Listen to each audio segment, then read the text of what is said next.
Question क्या है आपका कि एक परीक्षा में प्रदीप ने 30% अंक प्राप्त किए तथा 50 अंकों से अनुत्तीर्ण रहा। इस परीक्षा में मोहित ने 40% अंक प्राप्त किए तथा उत्तीर्ण होने के न्यूनतम अंक से 20 अंक अधिक प्राप्त किए, तो पूर्णांक क्या होगा। ये कह रहा है कोई परीक्षा देने गए दो लोग, प्रदीप और मोहित। प्रदीप उस परीक्षा में 30% अंक प्राप्त करता है। क्या प्रदीप कितना पाता है 30%, लेकिन ये क्या हो जाता है, फेल हो जाता है। कितने नंबरों से, 50 नंबरों से। 50 नंबरों से फेल हो जाता है। अगर ये 50 नंबर पा जाता और तो ये पास हो जाता। और ये कह रहा है कि मोहित इसी परीक्षा में 40% अंक प्राप्त करता है और ये पास हो जाता है ना। और जो पास होता है तो 20 अंक ज़्यादा पाता है, किससे, न्यूनतम अंक से, उत्तीर्ण होने की न्यूनतम अंक से 20 अंक ज़्यादा पाता है। मतलब ये 30% पाता है, ये 40% पाता है। कितने का अंतर है, 10% का अंतर है। अगर ये प्रदीप 50 अंक और पा जाता, 50 अंक और पा जाता तो ये न्यूनतम के करीब पहुंच जाता ना। 50 अंक और पा जाता तो न्यूनतम के करीब पहुंच जाता।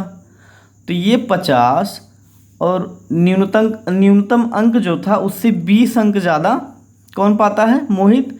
कहने का मतलब ये 10% जो है ये 50 और 20 को जोड़ने पर मिल जाएगा। क्यों, क्योंकि देखो 50 अंक अगर और पा जाता, मोहित 50 अंक आप पा जाता तो ये न्यूनतम अंक जितना उत्तीर्ण होना चाहिए वो पास हो जाता, उतना मिल जाता उसे। तो 50 ये और 20 अंक मोहित ने ज़्यादा पाया, तो 50 धन 20 ये किसके बराबर हो गया, ये 10% के बराबर हो गया। क्योंकि 30 और 40 में 10% का ही अंतर है। 10% में कितने अंक है, 50 ये 20 ये 70 है ना। 70 अंक किसके बराबर हैं, 10% के बराबर हैं।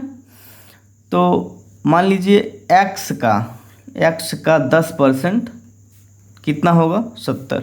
मतलब पूर्णांक x मान लेते हैं अगर हम, तो x का 10% कितना होगा, 70। कुल नंबर का 10% 70। तो x गुणे 10/100 बराबर 70 का मतलब गुणा x का 10% निकाल लेते हैं, कितना आएगा, 10x बराबर 7000, x बराबर 7000/10। एक जीरो से कैंसिल, x बराबर कितना आया, 700, x बराबर 700।